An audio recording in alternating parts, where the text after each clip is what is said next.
Thank you very much, Mr. Moderator.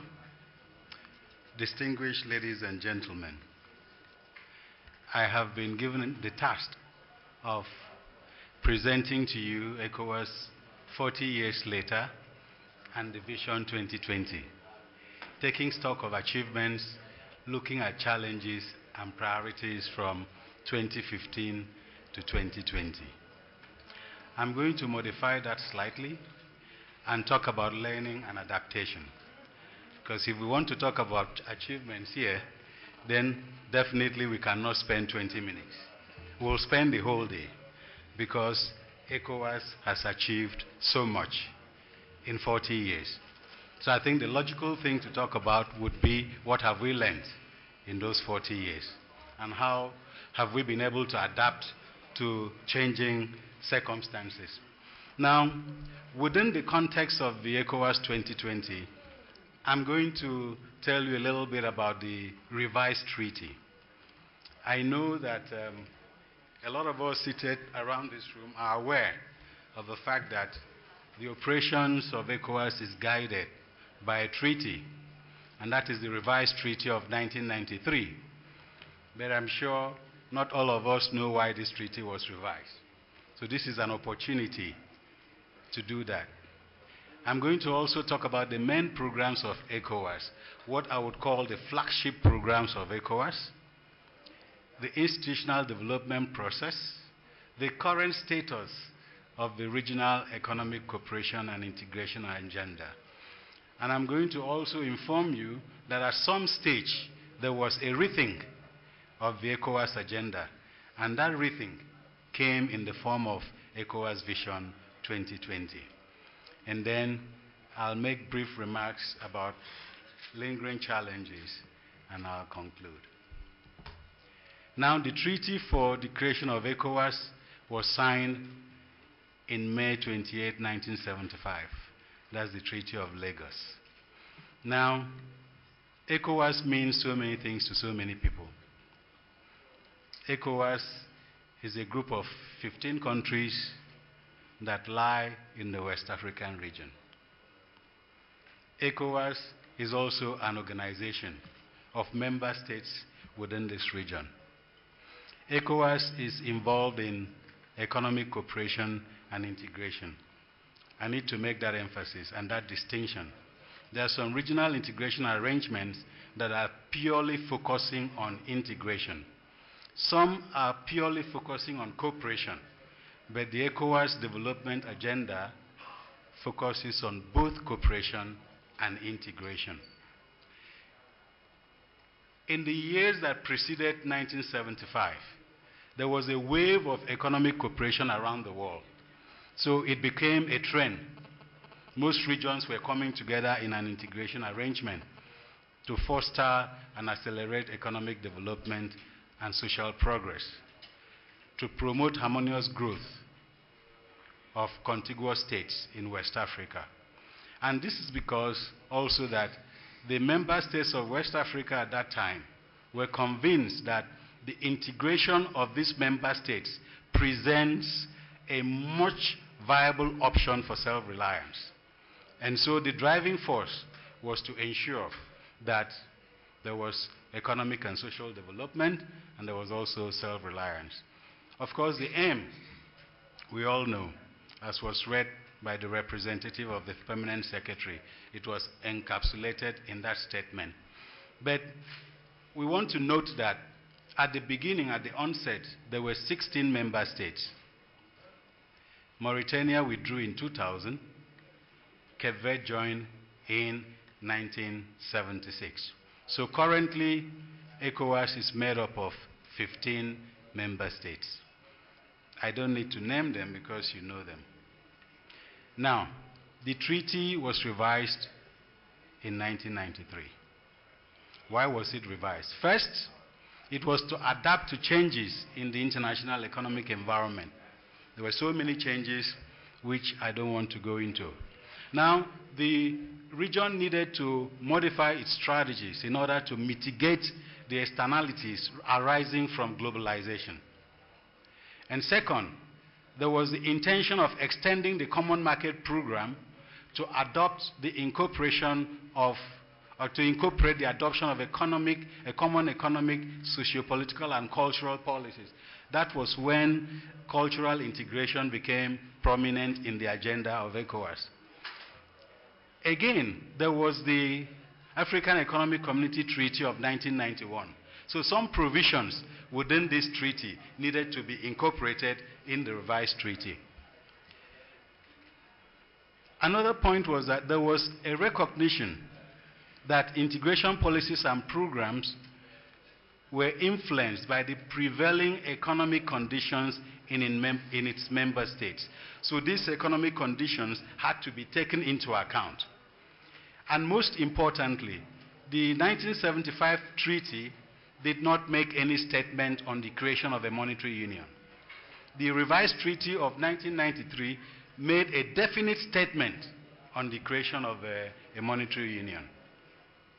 Now, this treaty provided or created the condition for the establishment of a monetary union by providing an architecture that would support this monetary union.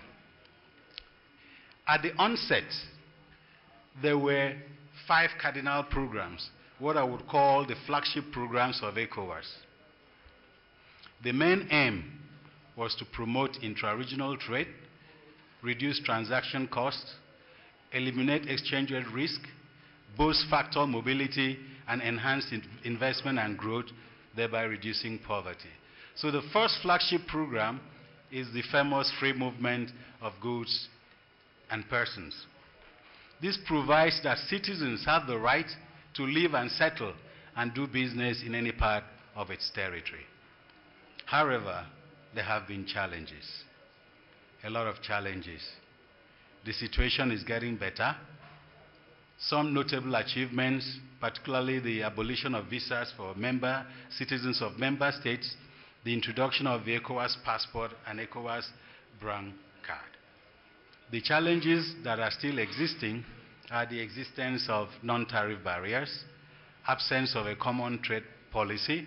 As I'm talking to you, there's a discussion at the ECOWAS Commission on the development of a common trade policy for ECOWAS. I think the draft document by the consultants is being finalized at the Commission. So you see, we're moving forward. I go to another program, which was the ECOWAS Trade Liberalization Scheme and the Common External Tariff. These were parallel steps towards the creation of a common market through the liberalization of trade, establish a common external tariff and trade policies. Now, I'm not sure it's important to go through what this means. I'm sure a lot of us have heard about the ECOWAS trade liberalization scheme and the common external tariff. Just to let you know that the common external tariff has been adopted, and it was supposed to go into effect by 1st of January 2015. Now, other programs is the development of infrastructure, physical infrastructure and social infrastructure, which is to ensure structural convergence. Now, when you are dealing with regional integration issues, you are looking at convergence in 2 respects. One is the policy convergence, which has to do with the harmonization of policies, and the other one is structural convergence, which has to do with all kinds of infrastructure, both that will permit the free movements of goods and services, and both that will promote the establishment of the monetary union through the provision of a payment system infrastructure. Now, there's also the implementation of common policies in agriculture, environment, and the management of the water resources. We have the ECOWAS Agricultural Policy, ECOWAP, which is in line with the Common African Agricultural Development Program, CADEP, which ECOWAS is committed to. Now, the last one would be the consolidation of peace, democracy, and the promotion of good governance. This is predicated on the fact that you cannot have regional integration in an atmosphere of chaos. So once there's no peace and stability in the region, then the possibility of driving the integration process forward becomes impaired. So peace, security, democracy, good governance is very, very key. One of the key programs of ECOWAS. Now, the institutions of ECOWAS, just telling us about the institutional development process and its arrangement. I saw in the document that is going to be discussed, and I think I'll draw the attention of the Wacsof to it. ECOWAS has organs, institutions, specialized agencies. The authority of the heads of state and government of ECOWAS is not an institution, it's an organ. The Council of Ministers is an organ. ECOWAS has three principal institutions: the Commission, which was the Secretariat formerly, the Parliament, and the Community Court of Justice. Those are the institutions of ECOWAS. Now, we also have specialized agencies like the ECOWAS Bank for Industry and Development, and then the West African Health Organization, and so these are specialized agencies. Now, all the other institutions, all the other arrangements within the ECOWAS framework are mainly organs, and there are also sectoral ministries that report, or ministers meeting that reports to the Council of Ministers.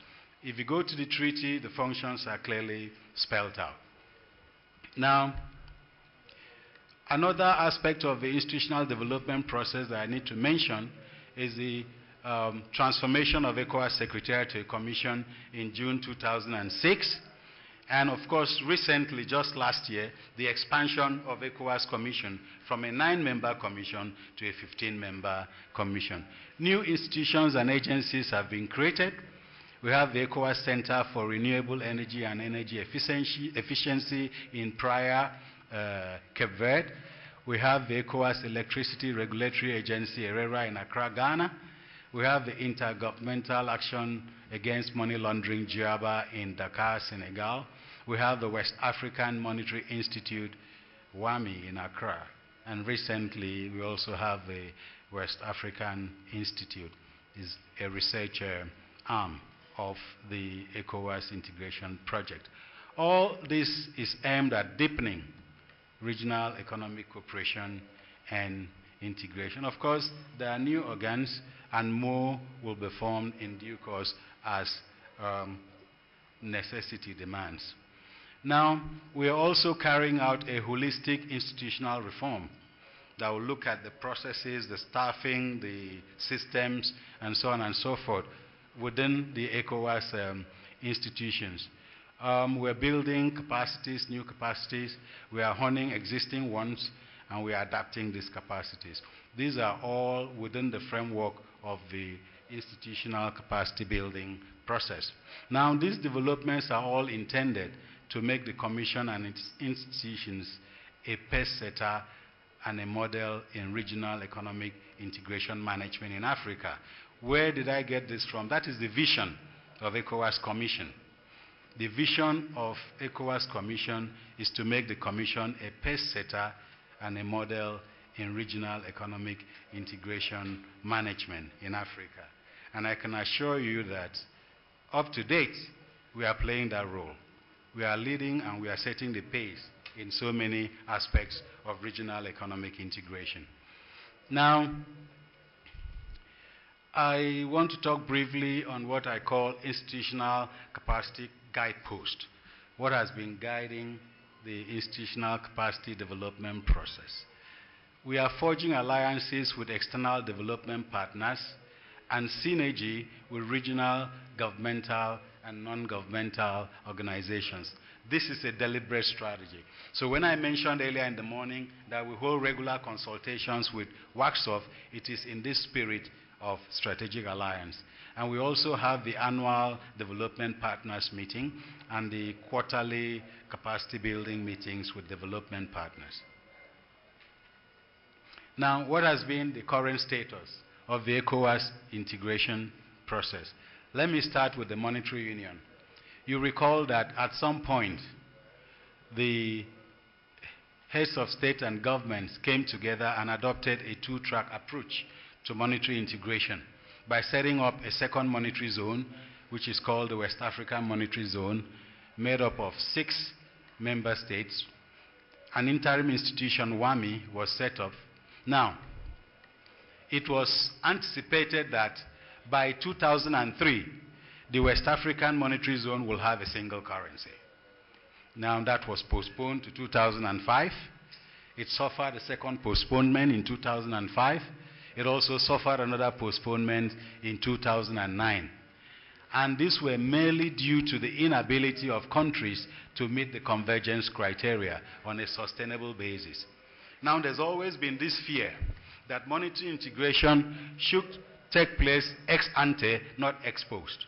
In other words, it's important for there to be macroeconomic convergence within the member states before the creation of, before the establishment of the monetary union.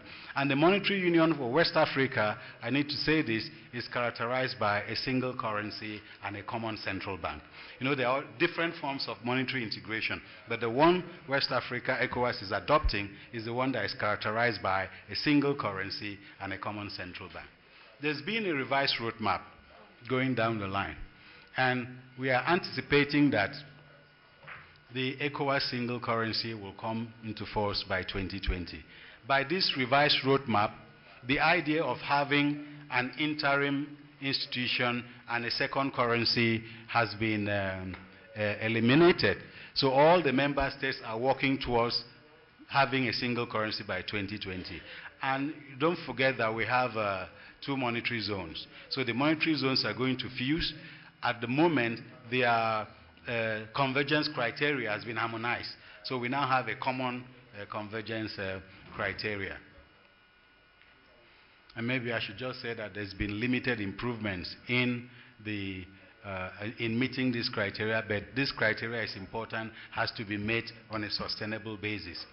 There are also some issues relating to regional peace and security and sustainable development, which I don't need to go into. Of course, there's the aspect of improving the business and investment climate that is necessary for integration, the setting up of the ECOWAS Business Forum, and of course the ECOWAS Trade Fair. These are all instruments for guaranteeing improvement in the business environment. Now, rethinking the ECOWAS integration agenda. What has been the learning? Very simple.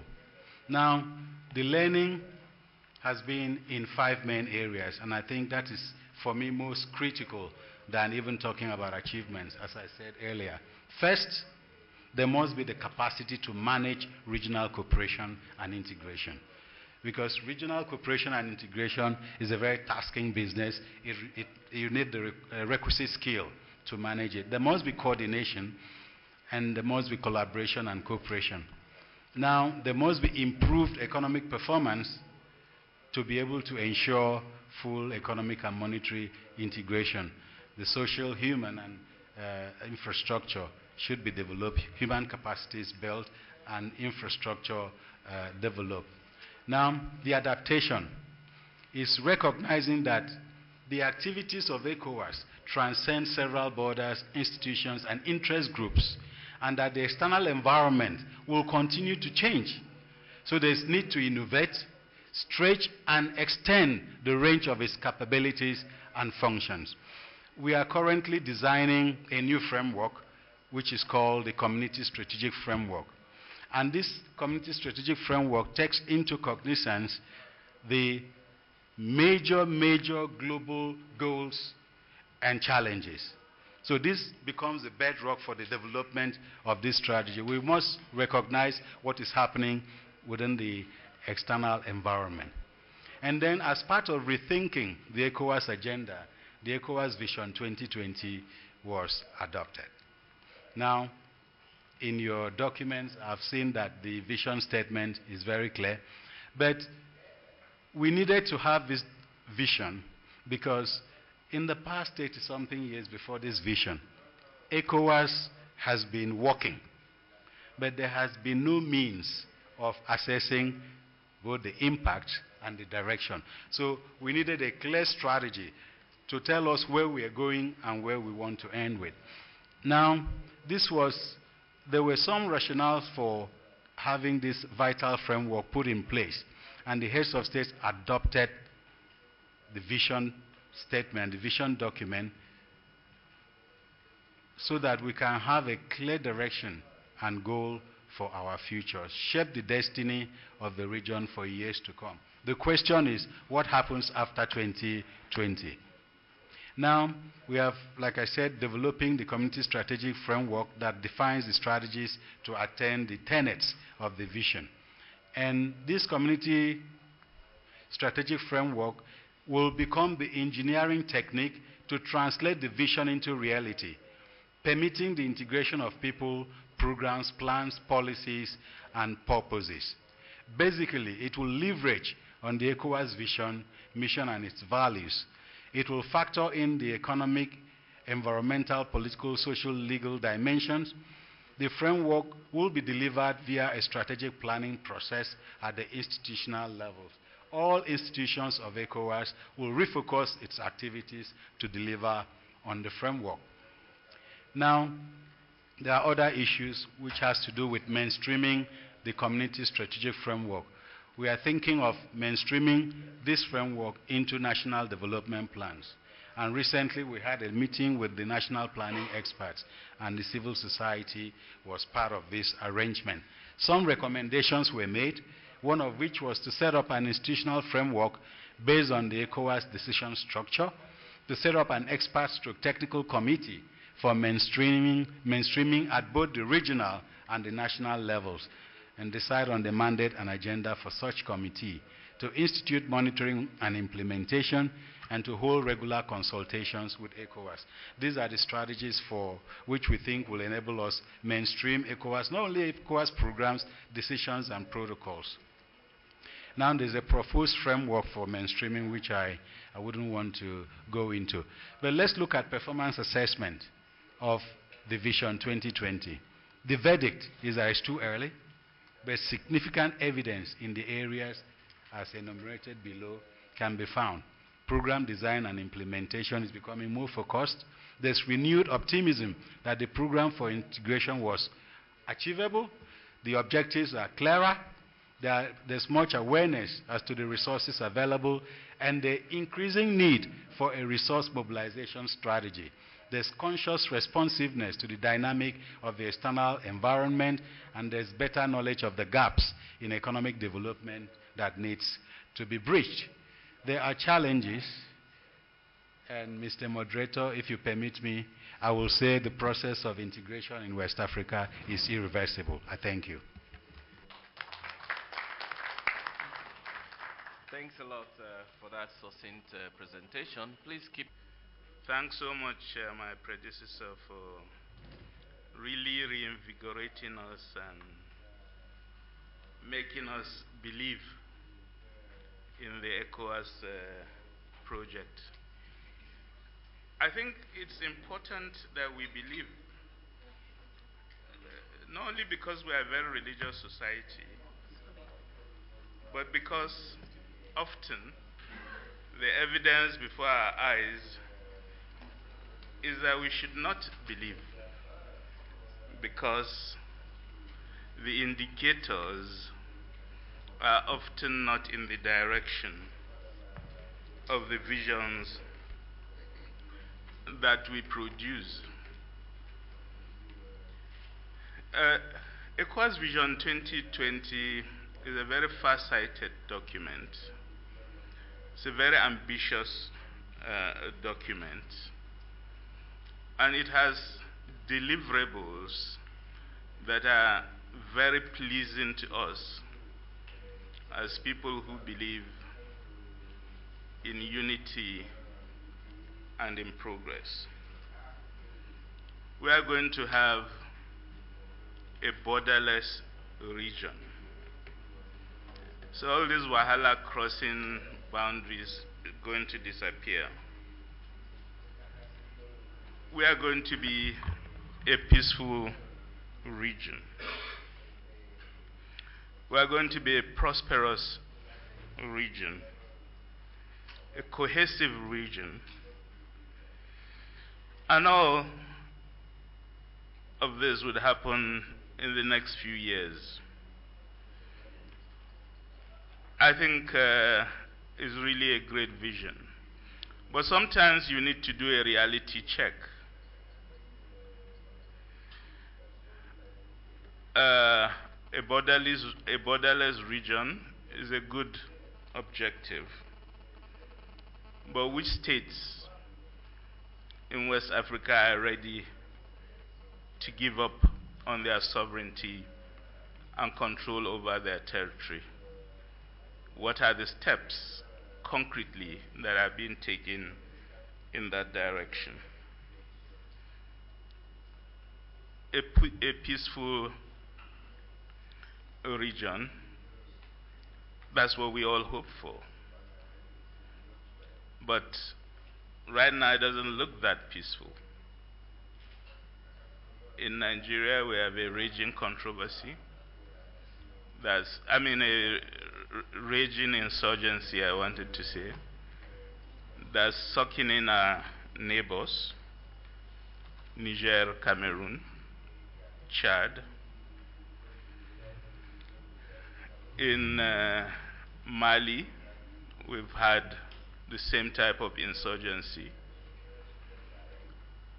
that was halted through military force, an external military force mainly, attempts to negotiate an agreement, and both parties have not agreed to sign the agreement. We have a region in which we've had over the past few years serious crisis precipitated by West African presidents who do not want to respect their constitution and leave office at the end of their tenure. We've just had it, Burkina Faso. 1 million people plus had to get on the streets to chase out Blaise. We've had it in Senegal. Wade finished his tenure and decided he would continue.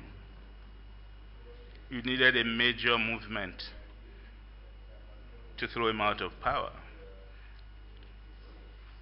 We had tenure elongation in Niger. And looking forward to one of our most interesting countries, the Gambia, there are advanced plans, I'm told,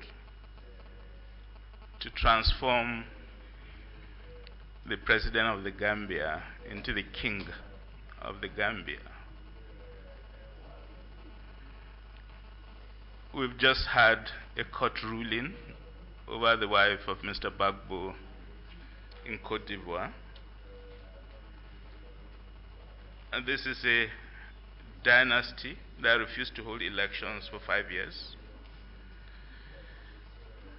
And what this indicates is that much as our vision is very good, the indicators of the ground, on the ground, are not really moving in that direction. But should we despair? No, we shouldn't despair. I'm one of those who believe strongly that ECOWAS has achieved a lot. Not on the items enumerated by the last speaker. He spoke a lot about the achievements in terms of regional integration. But when you fact check what he says, it's massive failure in regional integration. And I'm sure he will agree with me on that. I think ECOWAS has been very successful in 2 fronts. And I think it's in a sense, it's important that we've had these achievements. Because as we celebrate these 40 years of ECOWAS, We shouldn't forget that it was set up May 1975 as a club of dictators. Two dictators who are friends, Iadema and Gan, said, let's set up a club where we can sit down and discuss among ourselves. After all, we all have the common problem of our citizens demonstrating against us, complaining against our rule, saying we are corrupt, and we need to cooperate so that we can defend ourselves against citizens. Oga, is that not the basis on which ECOWAS was set up in 1975 as a club of dictators? I think the fact that that was the intention of the organization, looking back 40 years, it has moved significantly from that original purpose. And the two issues I've raised as positives are very important in demonstrating that, yes, it has moved away from that. Let's remember that the crisis of West Africa of the 1970s was a crisis that was anchored on justifying military rule, authoritarian rule, and despotic rule. Let's also remember that that was a time when it was extremely fashionable to say we are on the path of regional integration. The European community was a leader in that regard, and other regions sought to copy what they were doing. I think what's been important in terms of moving ECOWAS from its original purpose as a club of dictators to what it is today is that the people of West Africa fought that original purpose and conception. They thought that the forms of rule they had in their individual states needed to be contested, and they contested those forms of rule. The whole of my youth, especially from 1975, was spent in street demonstrations against military rule, against the excesses of our dictators rather, through the years. We suffered beatings, tear gassing, jail, and many of our comrades were killed in that process. I think that's the real story of this shift in terms of the purpose of the original club of dictators. Some of you are looking at me strangely. Let me just introduce myself. I'm a retired political scientist, so I can be reckless because I don't work for anybody. Back to my presentation. Vision 2020 is a great vision, but we need, as citizens of West Africa, to ask ourselves a few questions on that vision. What is being done to lead us into that vision? This man, when he gives you a grant, he wants to see your work plan. What steps are you taking to reach those outcomes you have set for yourselves in your proposal? Are they realizable? Do they look to be effective? And what is the evidence that you are going to follow those steps? I think that's the key question we as civil society need to ask ourselves in terms of where we are in terms of that vision. Because you see, for me really as a political scientist, I think the only thing I really know for sure is that when states and head of states say things, they don't mean it. It's all supposed to be a joke. It's all supposed to be a reassuring statement. That's the only knowledge we have of political science. Now, when they say these things, they choose to say good things. And those good things, although they are not intended to be achieved, do get achieved if society, if citizens, if social movements are able to create pressure on those exercising power to reconcile their promises with the concrete policy measures they are making.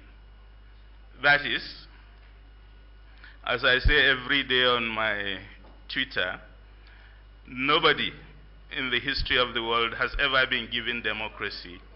You get democracy when you struggle for it. And I think looking at the present conjuncture in West Africa, which is a very difficult conjuncture, which is one in which state capabilities and state capacities are in serious decline, a lot of things need to happen to ensure that we remain on the path of achieving the good vision. This good vision that those who invented it have no intention of moving towards it. I'm a great lover of the supplementary protocol on democracy and good governance, which I believe is one of the great achievements of ECOWAS. It's an instrument that has a solid history. It's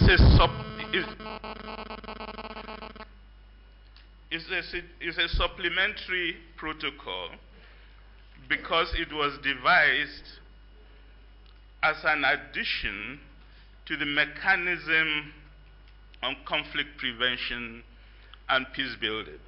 Because the history of West Africa and of ECOWAS, 75 you create this organization purportedly for regional integration.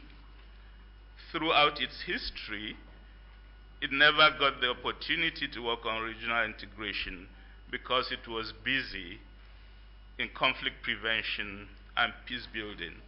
As the dictators ruling the various countries ran their countries aground, created crisis, divided the people, provoked civil wars, and intensified the level of poverty in the region, making West Africa the poorest section of the human race. That was the context, that was the history. So this supplementary protocol came with this idea, which is that, well, if West Africa never had the chance to do regional integration and economic development, is because of a long history of bad governance.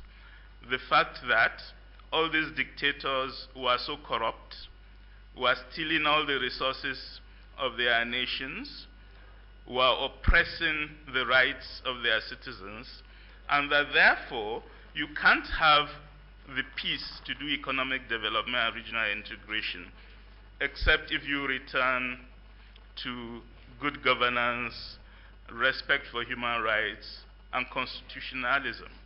That was the basis on which the protocol was enacted. And I think the protocol became a reality, not so much because those who signed it believed in it, but because citizens of West Africa seized upon it as something they would use to advance the regime of rights in their countries and in the regions.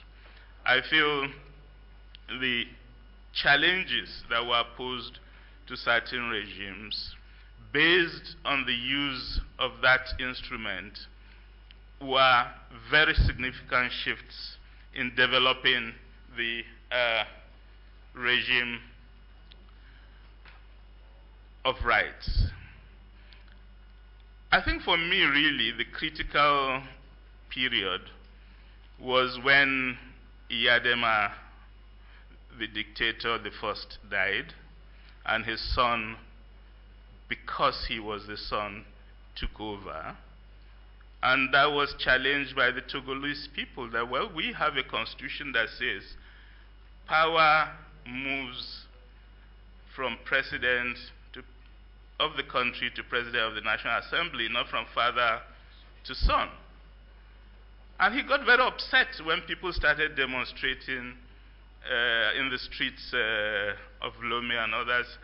But my father has been in power since he shot Olympio in 1963. Why are you challenging our rights to power? And they are told, well, actually, if you look at the protocol, it's not blood that entitles you to power. The chairman of ECOWAS took it as a serious responsibility. His name is Tanja. Came to Abuja, picked up Obasanjo, and they went and told Ford that you can't succeed your father. Say why? They said because the protocol says so. Okay, fine. The conditions became difficult for him to continue. Tanja, 5 years later, his tenure finished, and said, well, he's ruled for only 10 years. He needs more. Then Lowell is here. They started organizing massive demonstrations on the streets. I remember Wacsof went to join them. And Tanja got very upset that, well, I'm such a good leader, this country can't do without me. All dictators sincerely believe that. But then he was told, well, you've committed yourself to a regional instrument in ECOWAS, and therefore you have to keep to your word. He refused to listen. At the end, he was ousted from power. I think these processes are extremely important. And if I'm raising it, it's really to make the argument that the Vision 2020 that we have is an excellent point of entry for civil society to start asking for what is the real action plan.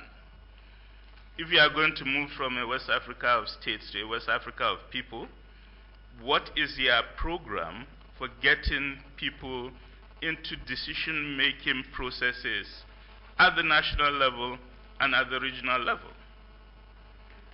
If in a few years we are going to have that vision, how come there is no seat for civil society, for the West African communities in any of the organs of ECOWAS?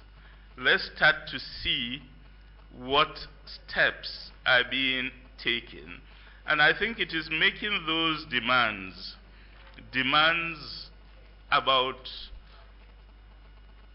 what is really happening to concretize the vision you are talking about that is extremely important. I was, over the past day, we've all been so happy about the arrest of terrorists in the Democratic Republic of the Congo. Suddenly, security operatives in that country discovered there were two terrorist organizations, Ballet Citoyen and Yanama from Burkina Faso and from Senegal, that had arrived in Democratic Republic of Congo to tell their stories about how they marched in the streets and removed dictators from power.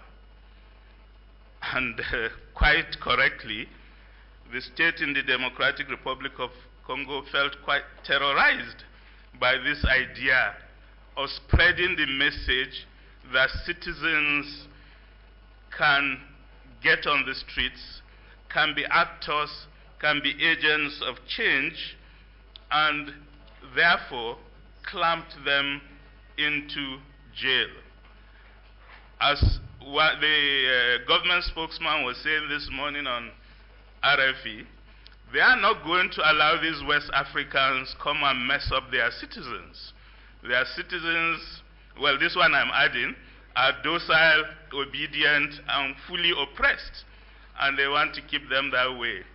I think it's really a question of whether citizens get the message of whether docility is a position that can produce outcomes for you, or whether it is when you begin to make your specific demands that are concrete, that show the limits of power, and that show that if things change positively in society, that change can only be linked to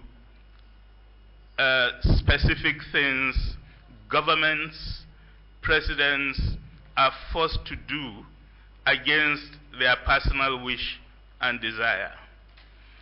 I think if we can get Wacsof to start marching on ECOWAS massively, to start threatening that august institution that you make promises that you have no intention of keeping, and that we are pissed off with lies that you tell us, the people of West Africa. If we begin to do effective petitions against these institutions, I think two things will happen. One, they will stop coming to Wacsof meetings, which is fine. The second thing is that they will begin to take civil society seriously. Thank you.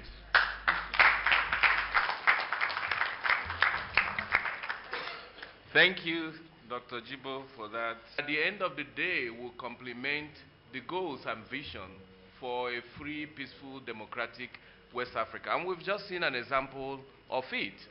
Mr. ACM presented 40 years of ECOWAS history, the visible achievements that have been made, and Dr. Jibo complemented with some fact checks, but ended up also stating that progress were made, but located the thrust of that progress to the citizen sector as opposed to the states. But at the end of the day, it takes the states and the citizens to do what? To make progress.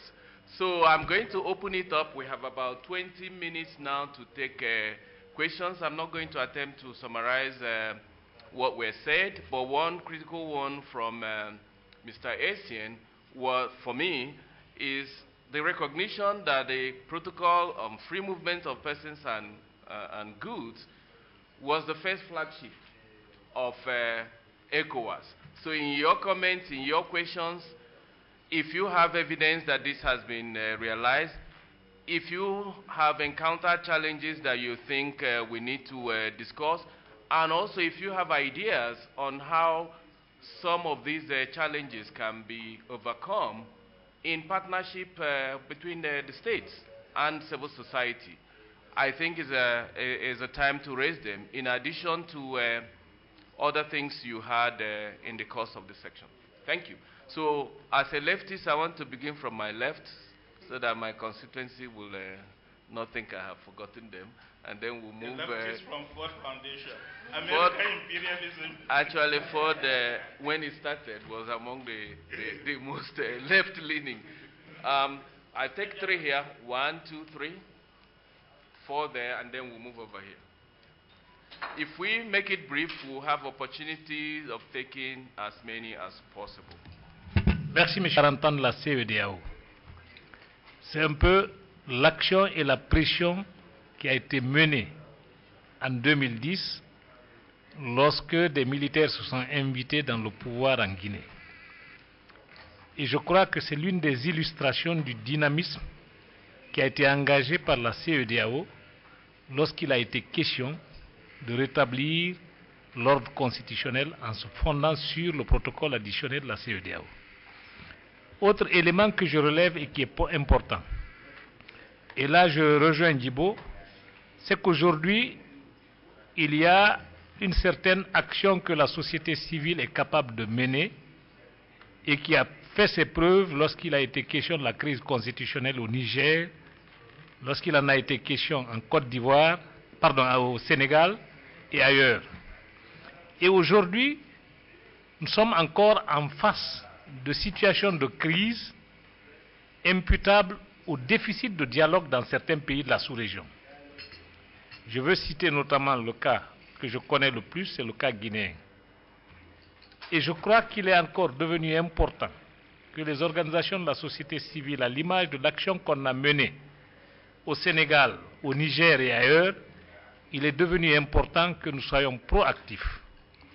Mais pour être proactifs, nous avons besoin, comme le dit Djibo, du soutien de la commission de la CEDEAO, parce que quelque part, la complémentarité naît du besoin d'amener les organisations de la société civile à s'approprier un certain nombre de situations qui pourraient aider à débloquer les crises politiques émergentes dans les pays de la sous-région.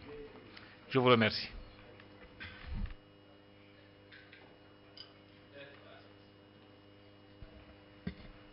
Bien, merci.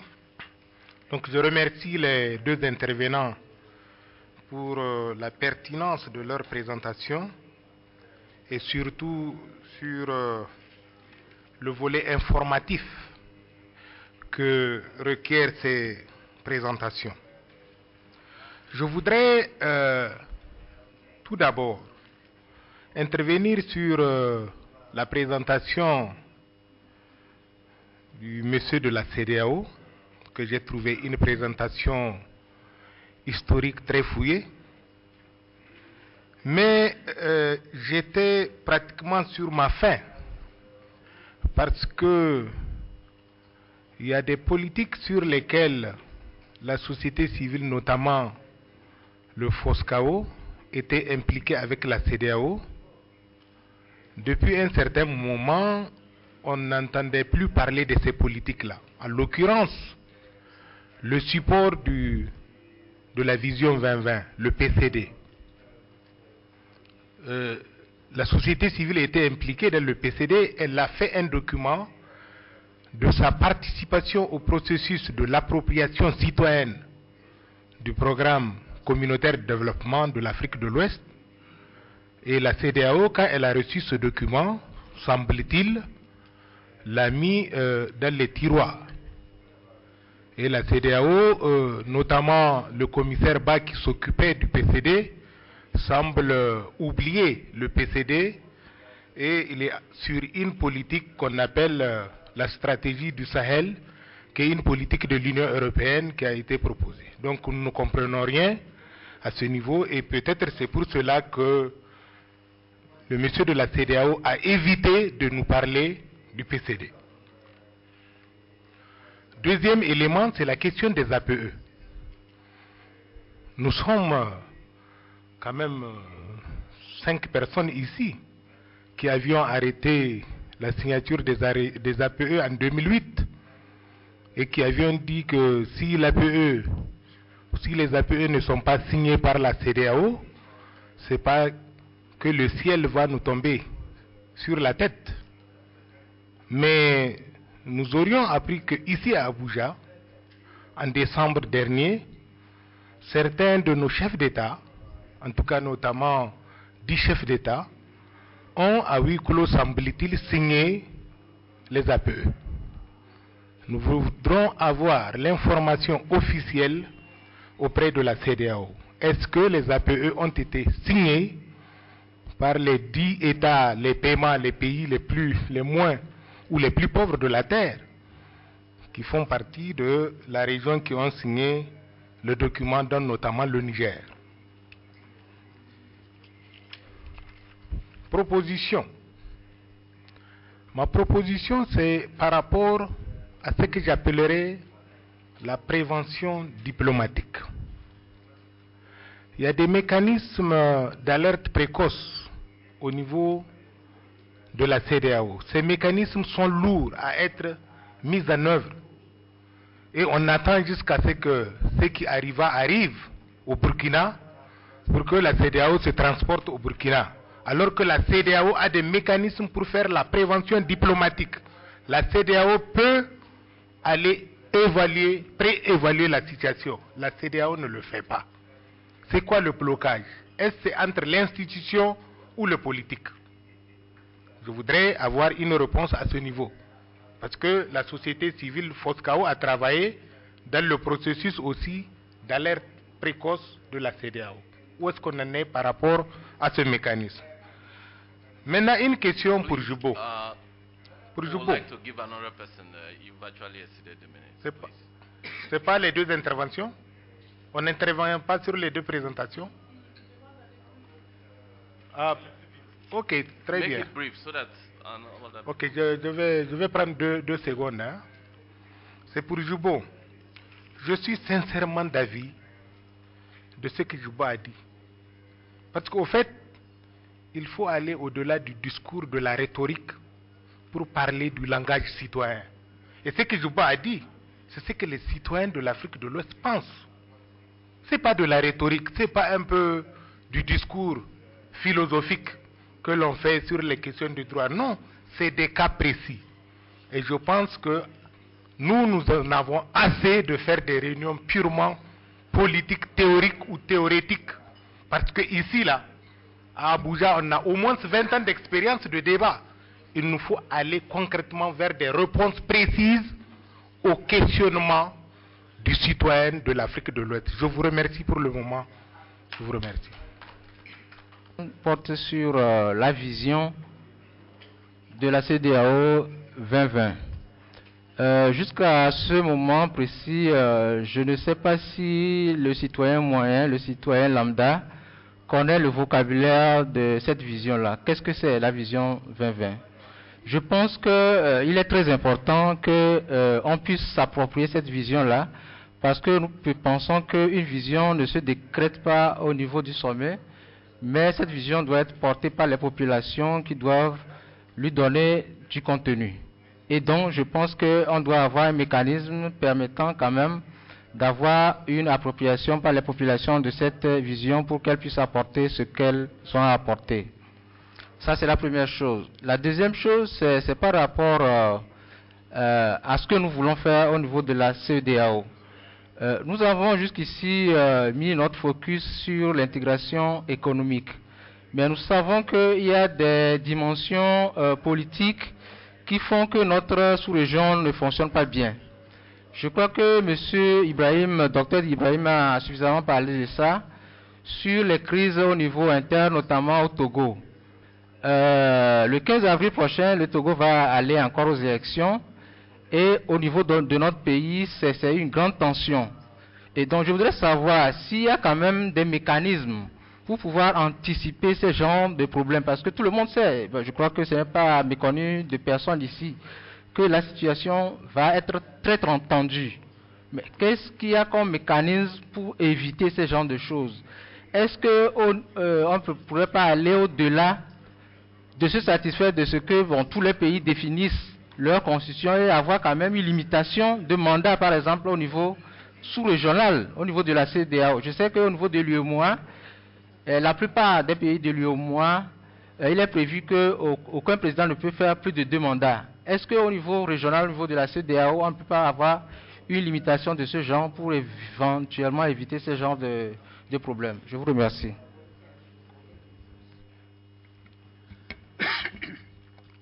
Merci beaucoup. Merci les présentateurs, merci Monsieur le Président. Je reviendrai sur un ou deux dysfonctionnements. 40 ans de vie dans une organisation, c'est important pour en faire un bilan. Mais ce qui me préoccupe, c'est cette vision 2020. Pourquoi je parle de dysfonctionnement? La CEDEAO, 15 États.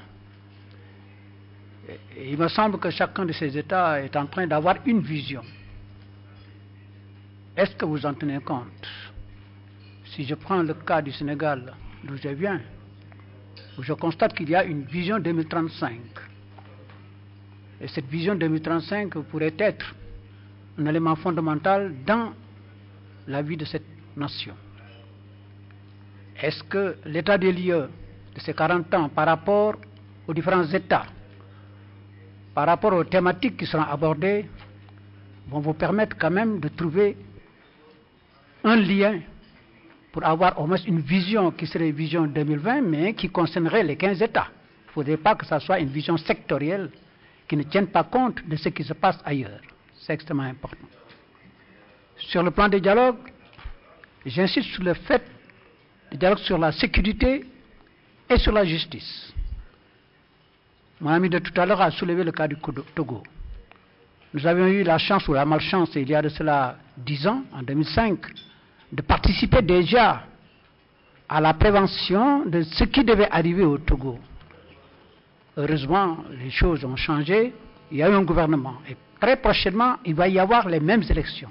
Est-ce qu'à ce niveau-là, sur le niveau du suivi des élections, de la prévention, il y a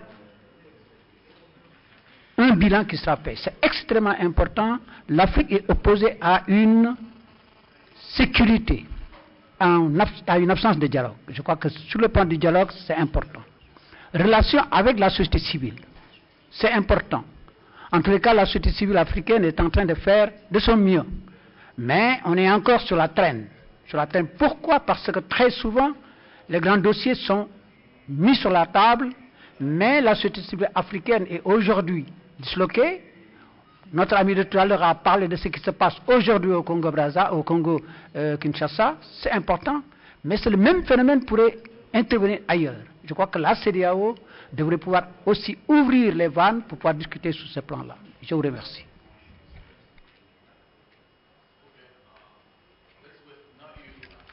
Yeah, okay. The last 3 points that he raised. You know, it's very common in our meetings to have ECOWAS representatives speak of the ECOWAS Vision 2020 and what's happening at the Commission. But really, I think the crux of the issue is the issues raised by Jibo. How do we hold the ECOWAS Commission itself accountable to make it more efficient, more effective, more responsive, particularly when you have an assembly of heads of state that is supposedly a club of dictators? Now, ECOWAS is the foremost organization in the region, and so from my perspective, it should reflect the highest levels of values of standards in order to be able to hold governments accountable and bring about the transformation that we are talking about. But from the our perspective, the presence of ECOWAS itself is very limited. I mean, I think somebody mentioned how much citizens are aware of the Vision 2020, so that even if you look at individual countries, you have an ECOWAS presence in the Ministry of Foreign Affairs, and in the Gambia, I don't know whether it's the case in all the other regions, in trade, yeah, in the Gambia, yeah, but then you have an ECOWAS bureau that is very dormant in the country, and you wonder what is their purpose. You know, so the point I'm just making therefore is how do we make the Commission, effective, efficient? For some of us who've worked with ECOWAS at various levels, we've noticed serious frustrations in basic things in running their meetings. And so if the commission is not that effective, that efficient, the vision and all of the strategies that has been mentioned by SCN, we'll continue to find them very delicious, very palatable, but then in terms of results, in terms of impact, we're very limited. And then to the institutions that he raised, again, it's about the effectiveness of the commission. How do you make your institutions effective? That is, for example, ECOWAS Court. How do you make its sanctions stick? How do you make sure that it executes, member states respect the rulings of the court? How do you make sure the ECOWAS Parliament really legislates and legislate to have, effect, in the community? And up to now, nobody hears about an ECOWAS Human Rights Commission or ECOWAS Human Rights Agency. I think it is high time that we have an ECOWAS agency so that the commission is seen to impact on the things that are happening on the, in the region right now. For example, there's this drama unfolding in Sierra Leone regarding the vice president. ECOWAS, we've not heard of a statement about ECOWAS, and including the many other things that are happening. In Gambia's case is so popular, I don't think I need to raise those issues down there. So, in fact, essentially, these are the issues I want to raise. And in terms of the monetary policy, for some of us, I think, yeah. Okay. All right, thank you. I think I'll raise this issue later in terms of the monetary policy. Thank you. So, the next 3 people, if you can make it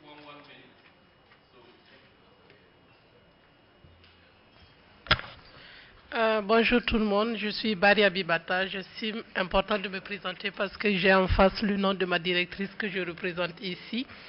Alors, j'ai personnellement soutenu mon mémoire sur le processus d'intégration de la CEDEAO et je suis arrivé aux conclusions que ce processus était mis à mal par les différents conflits qui affectent l'Afrique de l'Ouest. Et j'ai essayé de faire un état des lieux avec les différents dysfonctionnements, les insuffisances de la commission de la CEDEAO. Et le président du jury m'a demandé une chose. Il m'a posé la question à savoir, que serait l'Afrique de l'Ouest sans la CEDEAO? Voilà, et donc c'est pour dire que la CEDEAO est une institution qui, comme on le voit, fait de son mieux. C'est vrai qu'il y a assez d'insuffisances, mais je pense que pour que la société civile puisse de façon effective soutenir la CEDEAO, il faut que la CEDEAO puisse travailler également sur les différents traités et protocoles qu'elle produit. Je suis personnellement chargé au sein du CDD de la promotion du protocole additionnel sur la démocratie et la bonne gouvernance dans quelques pays de l'Afrique de l'Ouest, 9 pays. Alors je suis dans des difficultés parce que ces tests-là en tout cas ne permettent pas d'imposer de façon effective une démocratie dans ces pays-là. Je suis contente de constater que cette année, en tout cas depuis la crise que nous avons eue au Burkina Faso, la CEDEAO a décidé d'intégrer les 2 mandats, la limitation aux 2 mandats dans ce protocole-là. Et j'invite la CEDEAO à travailler sur les autres documents qu'elle a produits, notamment de façon à pouvoir prévenir les crises au lieu de vouloir les gérer à la fin parce qu'on connaît ces insuffisances et les dysfonctionnements, ces limites. On l'a vu dans la crise burkinabé où la CEDEAO est arrivée à la dernière minute comme d'habitude. Merci.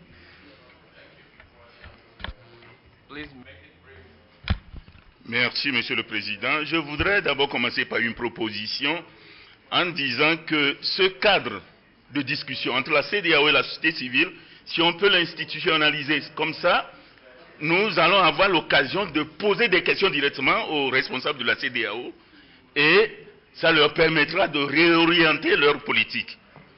Bien, maintenant j'ai senti que M. Essien est très motivé pour les résultats obtenus par la CEDEAO. Je voudrais lui demander s'il peut nous dire qu'est-ce qui le motive tant. Et est-ce que 40 ans, les résultats obtenus ou bien non obtenus pour l'intégration peuvent être obtenus en moins de 5 ans?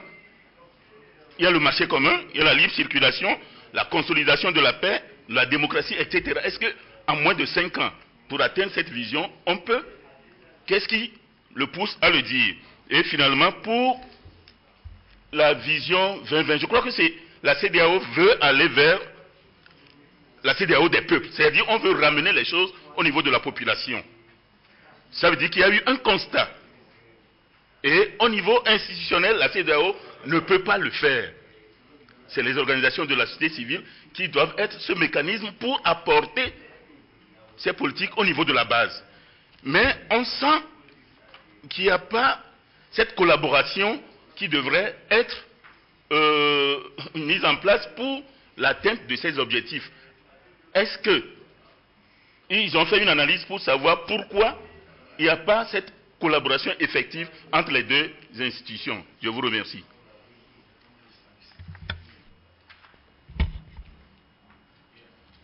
Merci, Chairman.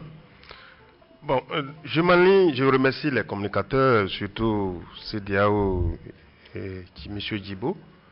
Et je m'aligne directement sur ce que Lawal a dit, qui sont donc des propositions très concrètes pour nous, la société civile. Nous qui avions suivi tous ces enjeux-là, surtout, vous avez fait le bilan et vous n'avez pas parlé de PCD, nous étions un peu scandalisés. Il faut appeler les choses par leur nom, parce que ça a été l'une des approches innovantes donc, de la CEDEAO en son temps. Deuxièmement, par rapport à l'APE, il faudrait que POSCAO, n'est-ce pas, prenne en main, POSCAO prend en main la problématique donc, de la signature clandestine de l'APE. Si c'est vrai, il faudrait que, à la fin donc, de cette réunion, que nous puissions alors écrire une déclaration pour demander, n'est-ce pas, les États qui ont signé, sur quel mobile qu'ils ont signé. La seule chose qu'ils nous avaient dit, qui nous avait rassuré à l'époque, c'était le PAPED.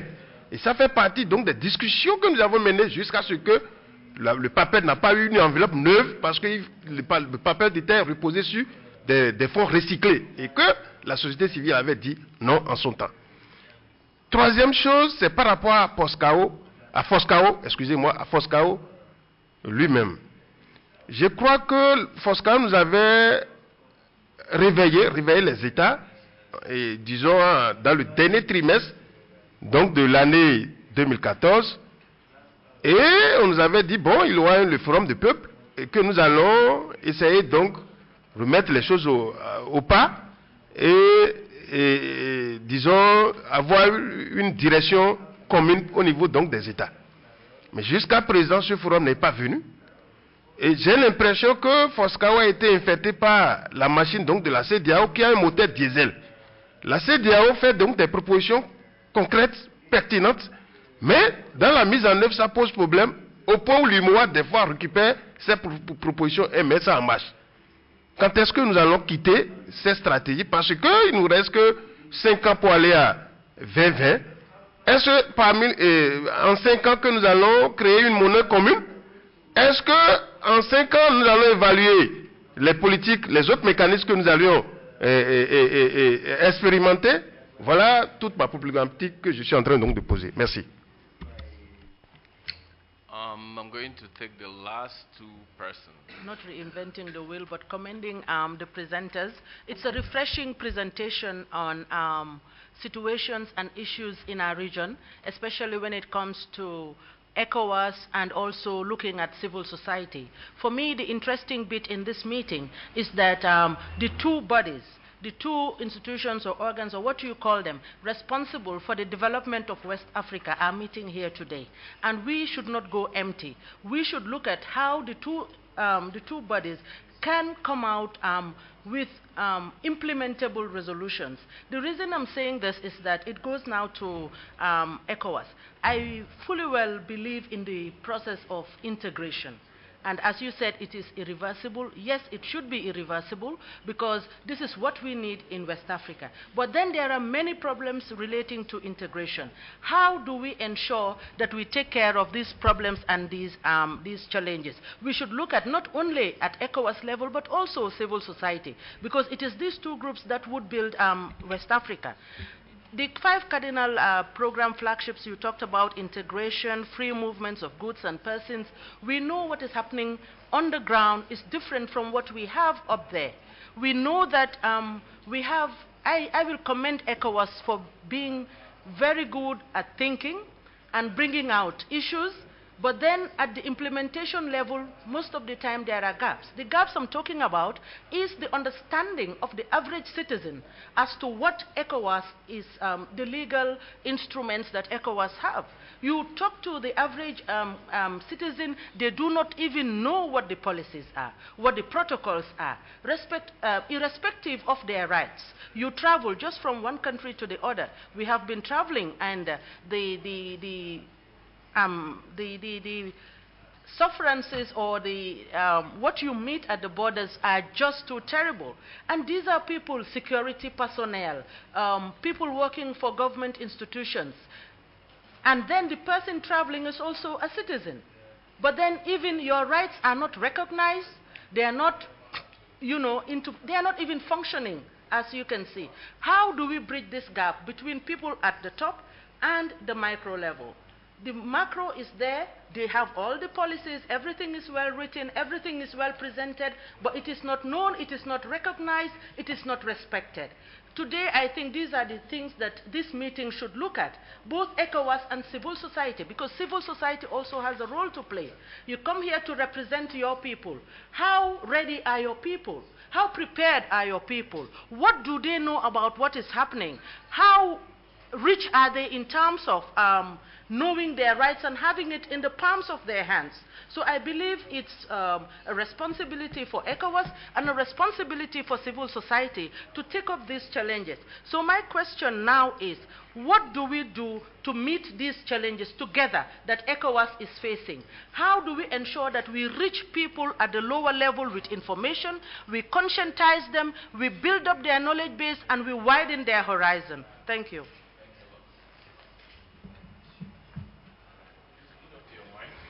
Thank you, Chair. I think Dr. Jibo is making retirement look very attractive because it gives you the freedom to talk anyhow. So I wouldn't talk the way he has spoken because I'm still working. So, but I think one of the things that I'm taking away from the two presentations is that the ECOWAS Commission is as effective as the authority of heads of states and government want it to be. The second thing is that I align myself with Jibo when he talked about the supplementary protocol on democracy and good governance. But I think civil society needs to begin the discussion again, whether that does not even need to be reviewed. The protocol is beautiful, but why is it that we still have the perennial issues relating to tenure elongation in office? Is it not time that we begin to discuss the possibility of even putting tenure on that protocol? But I'm also reminded that it has to pass because the authority of heads of state and government want it to pass. So how do you now bring these challenges to the table where the people who are supposed to implement it are the same people enjoying the benefits? The other thing that is very frank, Mr. Essien, is that integration is being affected by so many things. And I'll give an example of myself. I live in Ghana. Ghana has gone beyond just work permit for me to work in Ghana and renew it every year to me having what is called a non-citizen's identity card. It's a condition for me to open an account. It's a condition for me to get a driver's license. It's a condition for me to do so many things in Ghana.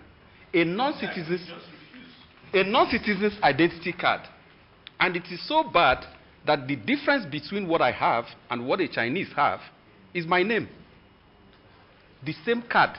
So how do I feel as an ECOWAS citizen living in an ECOWAS community, and I do not just require work permit, but I require a non-citizen's ID card, written in red and very bold, non-citizen. The other issue is that it's much easier to travel to other parts of the world than to travel within West Africa. So how can we be talking about integration? In Europe, where they have integration, somebody can wake up from one part of Europe to the other, kids, and just go to watch football match. They feel they are in one community.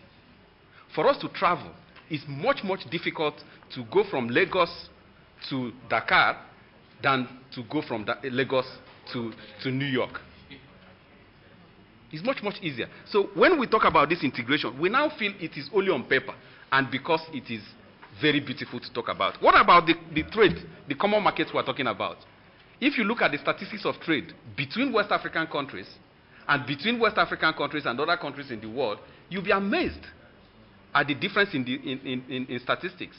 So I think we need to put all this integration process more concrete and begin to look forward beyond 40 years of ECOWAS existence. Thank you. Thank you. With that, we come to the end of questions. I will give the presenters each 3 to 5 minutes to respond if they find anything to address, beginning with Mr. Ebel. Thank you very much. I appreciate all your interventions, all your comments, and all your concerns. There are some I can't answer, some questions I can't answer, definitely and obviously. There are some I will attempt to answer. But I think while contemplating what to say, the second to the last speaker said it all, and the lady over there. I think the point has been made. Why are we gathered here? Is to work out a way in which we can collaborate and make ECOWAS more effective and more efficient. That's why we're here. Now, let me make some definitive statements. We have to begin to distinguish between ECOWAS and ECOWAS Commission. ECOWAS is all of us. So when we are talking about ECOWAS, we are talking about everybody seated here. But when we are talking about ECOWAS Commission, we are talking about the institution that has been mandated to facilitate, not implement. The institutions facilitate the implementation.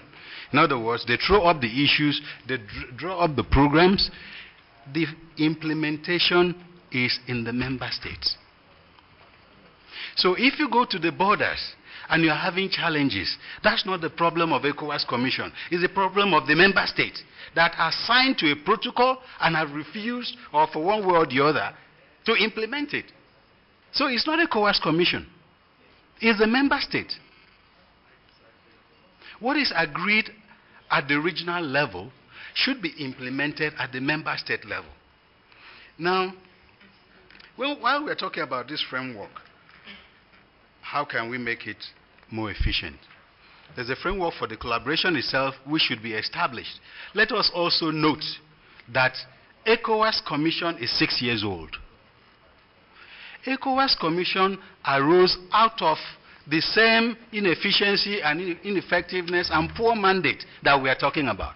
So it was in an attempt to make ECOWAS more effective, more efficient. That was why it was transformed from a secretariat to a commission. And the transformation to a commission was the beginning of new things. That's why you're finding all these interactions we're talking about. We have a dedicated division for civil society matters at ECOWAS. That came with the transformation. So it's like beginning to do things the right way. That's what we are doing now. And so the beginning for the civil society is also to encourage us to do things the right way and to do it better. So we talk about the review of all these instruments. Civil society should play a key role. We're talking about drawing attention to sloppiness in the system, pitfalls and slippages. Civil society should play a key role. Now, I also mentioned that if you look at the ECOWAS institutional architecture, it's not very clear. It has never been very clear. In terms of the decision-making structure, and decision-making in terms of its structure, in terms of relationships. And that's why the ECOWAS is undergoing a comprehensive institutional reform. I mentioned that. Okay? It incorporates so many things, both looking at the architecture. Even for the parliament, there are discussions on the enhancement of powers of the parliament ongoing. You know, there's a communication strategy being developed to ensure that what we are talking about here permeates into the grassroots. So these are new developments. It never happened 35 years ago. These are clearly new developments, and so we should be talking about how we can increase that momentum. Now, mechanism for grassroots participation. This is one thing we have to draw attention to at this meeting. How can we make that possible? We can only do little. Let me also share my experience in Ghana. I also lived in Ghana when I was the policy advisor at the West African Monetary Institute. Ironically, I have worked in 3 ECOWAS institutions. I was at the West African Monetary Agency from 1996 to 1997. I also worked at the West African Monetary Institute and now direct the Director of Strategy at ECOWAS. Ghana also has... Common monetary thing that we failed, it's all your fault. We did not fail. We have not failed. We are re-strategizing. Now, no, it's not about failure. You see, I wanted to talk about something that is very crucial. Integration is an asymptote. It's something you aspire towards. Even the European Union does not have full integration. So when you say we have integrated, we have not integrated. We are working towards integration. That's what it is. We have not integrated. We are still working towards integration. I was talking about discriminatory charges at hospitals in Ghana. If you go to Ghana, the citizens pay a different bill to the non-citizens. I also live there and I face these challenges. That has nothing to do with ECOWAS. You see, we have to distinguish between sovereignty and supranationality. It is embedded. It is embedded in the whole integration process. Now, let me therefore say that the civil society should also hold member states accountable for the flaws. Yes. So the civil society should play that role to be able to draw the attention to these slippages, as I had said before. We are working towards integration. There are some questions that were asked. ECOWAS Commission has an institutional structure. This morning I was asked to speak to BBC. I said no. The letter you wrote me, which I sought approval from management, was that I will come and present a paper. So I cannot speak to the press because I was not mandated to. If I stand up to speak to the press, I am not talking as the Director of Strategic Planning, I'm talking as ECOWAS Commission. So that's why I said from the onset, there are some issues you are requesting for answers that I cannot give you. And on that note, let me say thank you very much for your attention. When we stop describing it as they, and we define ourselves as agents, members, citizens of ECOWAS, that's the spirit we need to engage with. In that spirit, as Wacsof, in December 2003, the authority of the heads of states of ECOWAS took a resolution to collaborate closely with Wacsof in moving ECOWAS forward. That collaboration has been very minimal. We as Wacsof need to actualize the 2003 decision of the ECOWAS Authority of Heads of States, which is their highest decision-making level. Abibata raised a fundamental point I want to stress, because Abibata is one of my best students. She said we should ask ourselves when we complain about ECOWAS, would West Africa be better off or worse off if we don't have ECOWAS? The very clear answer is West Africa would be worse off. ECOWAS is a plus for the region. We are, however, here to say ECOWAS can move further, it can be more effective, it can do more things. Right now, we are moving towards a series of crises in West Africa. Gadiri a bien parlé du déficit de dialogue en Afrique de l'Ouest. Il y a un certain nombre de pays où on est devant une crise politique profonde. La Guinée, il y a une crise politique et il n'y a pas de dialogue. Au Mali, la même chose. Au Togo, même chose. La Gambie, c'est même pire. Il y a 5 élections en Afrique de l'Ouest cette année, et toutes ces élections-là posent un vrai risque de décomposition du système politique.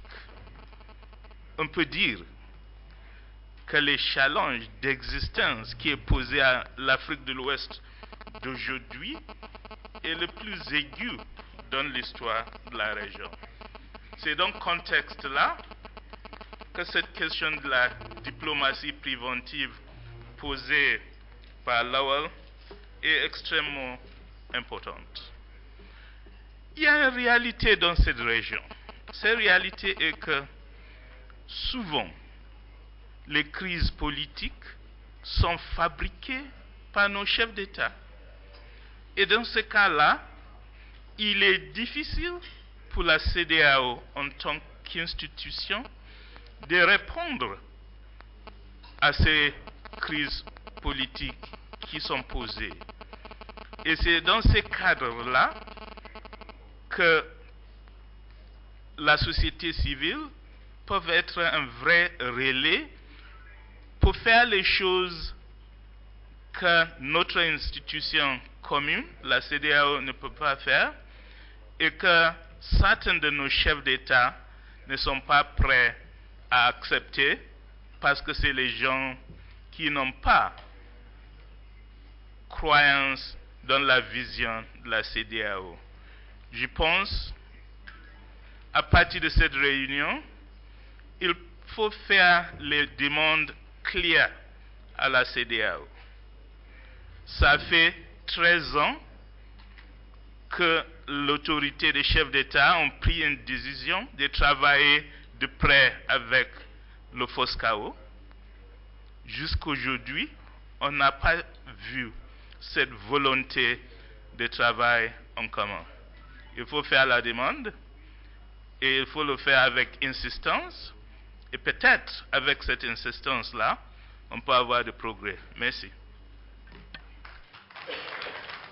Thank you so much. With that, we come to the end of this section.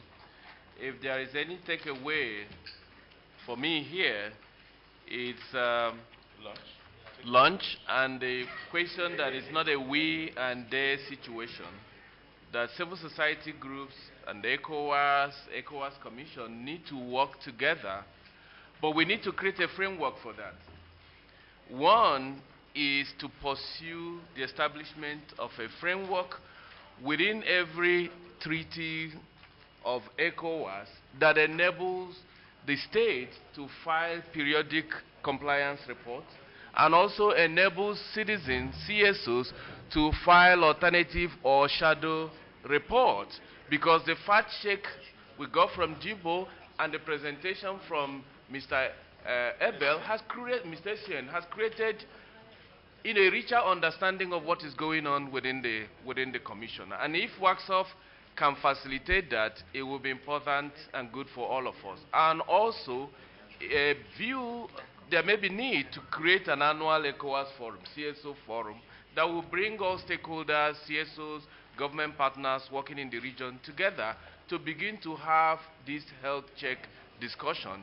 It will help in creating dynamism within ECOWAS and bring knowledge of what is happening within ECOWAS to the ordinary citizens through media reports and all that. So with those remarks, I thank Mr. Essien Ebel and Dr. Jibo Ibrahim for the 2 brilliant presentations. And thank you for sitting up and not falling asleep in the course of the discussion. Thank you.